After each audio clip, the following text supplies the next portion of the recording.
sometimes I feel like I just haven't really grasped a hold of the concept. Like she's really not coming back. I think, man, one thing I've learned is that through our pain and like our struggle, like there's power on the other side of that.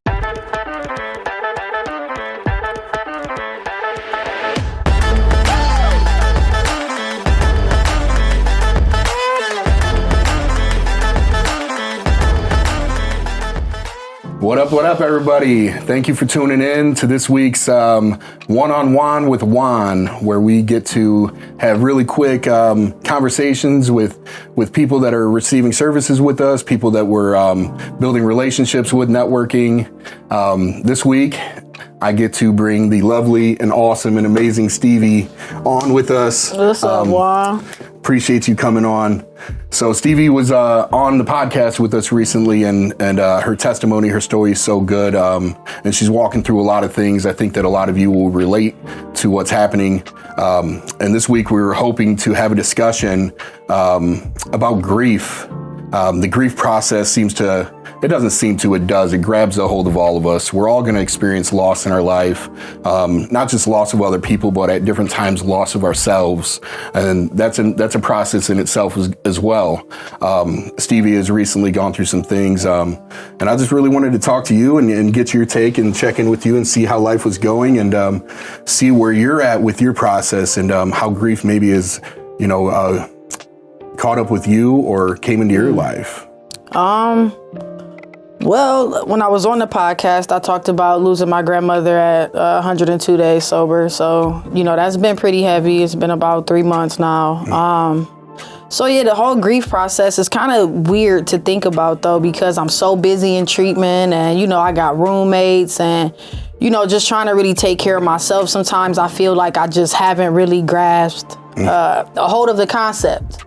Like she's really not coming back. And then recently, actually this weekend, her birthday, and that was just a day, man. It was a day I was on the ledge and really had to be talked down. And what did the ledge look like though? Oh man, the ledge just looked like, in all honesty, like fuck this.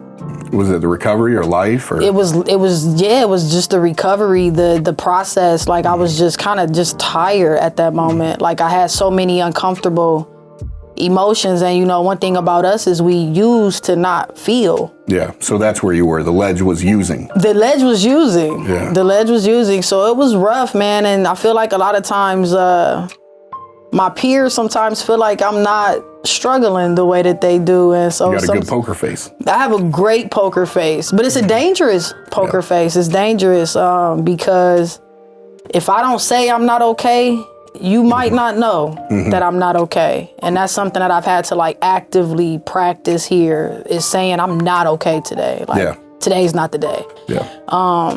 So yeah, it's been hard. And I think right now, just with like the grief process of losing her, and then I feel like nobody tells you that when you're healing, like this isn't just be sober, this is recover. This is be a better person when we leave here. So we have to reprocess a lot of things.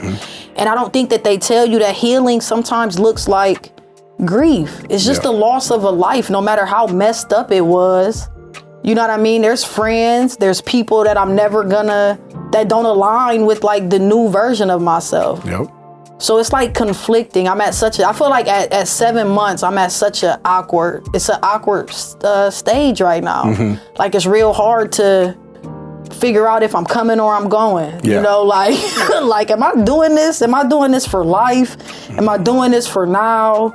Like, why can't this person be in my life? Or why can't they just understand what I need? Like, I just be all over the place right now. It's interesting hearing you say that. So I had a conversation earlier with somebody and just talking about how life's not going to stop, right? It's not going to stop that process, right? Like, I'm looking for a season that will stabilize and I'll just coast, right? Right. When are you going to chill out? Right. When's life going to chill? No, and it don't. It don't. It doesn't, right? Through the whole process of recovery, life keeps lifing. Like life keeps going, and you just getting hit with gut punch after gut punch on top of just trying to stay sober for the day. So it sounds like, like hearing all that, sounds like the process. So for you, like losing your grandmother who really raised you, right? Absolutely. Raised you and represented like your staple, your foundation, your home, your safe place.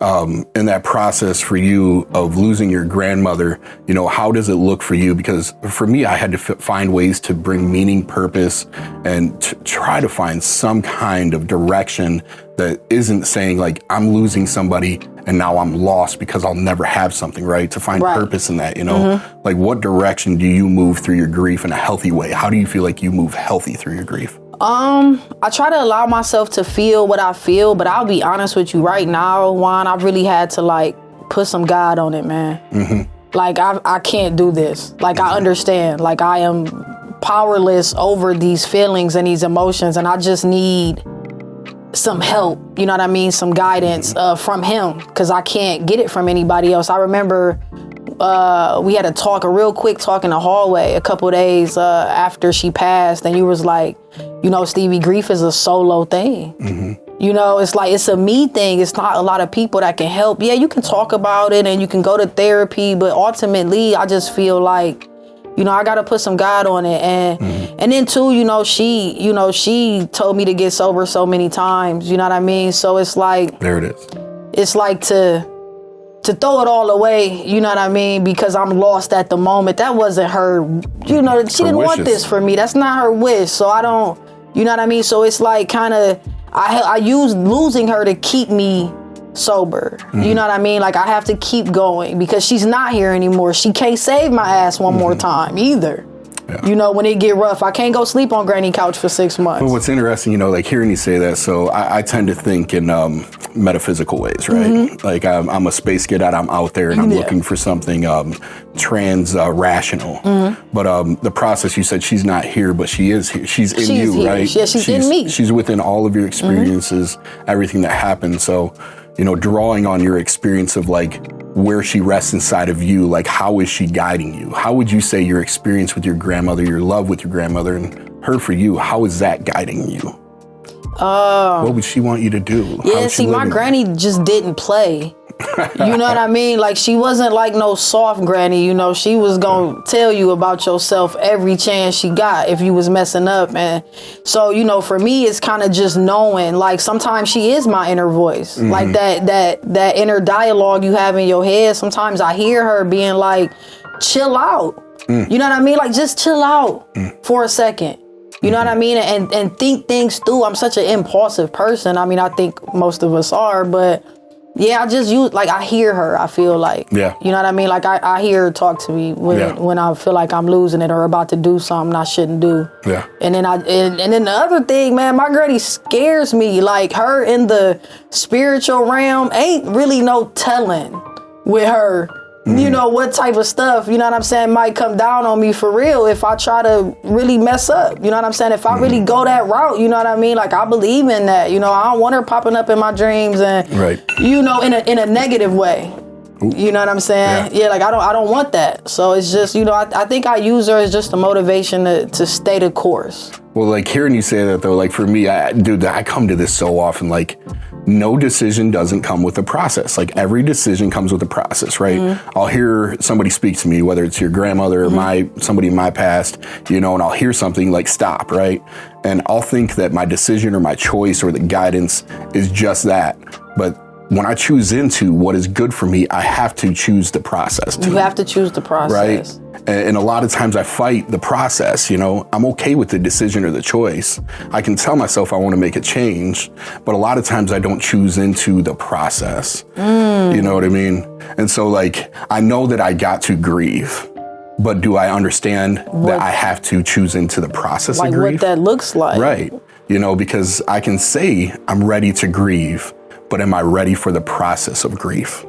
Right. You know? And so, like, you know, at this point, I just appreciate you, you know, talking, opening up, because there's a lot of people, everybody can relate to this. Everybody relates to grief. You know, and as we wrap up, I wanted to give you an opportunity, though, you know, to speak to yourself. Like, what is it that you're going to say to yourself or somebody else out there in relationship to what you're going through to try to motivate them through their process? I think, man, one thing I've learned is that through our pain and like our struggle, like there's power on the other side of that. Like there is power there to know that you have the ability to fight these demons and these battles with no help. You know, well, some help, but you know, you don't need to alter your mind to get through a bad day. Like there's just so much power and peace in the midst of the chaos. Like we lived in chaos and I still sometimes live in chaos, but there's like an inner just peace. Like there's a calm.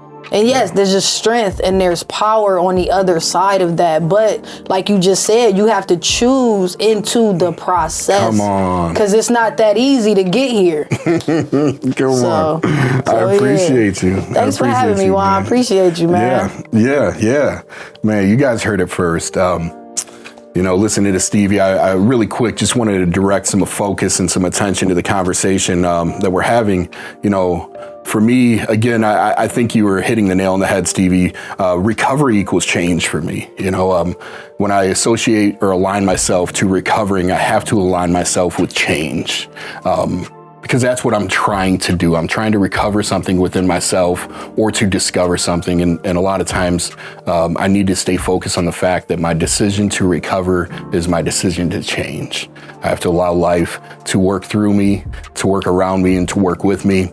I'm so thankful that no matter what happens or what grief that I go through or people around me go through, I can lean on somebody when I need to. I hope that you guys are using your supports. I hope you tune in next time. When this video gets posted, at me in the comment section. If you're on Instagram, it's at that dude Juan Duarte. On Facebook, Juan Duarte III. Hit me in the comments. I'd love to have a conversation with you. I'll tag Stevie into the comment section too if you have anything that you want to relate on. We'd love to hear from you. Please start a conversation with us. Let's keep the dialogue going. Until the next time, this is One on One with Juan. We appreciate you. Much love. Peace out.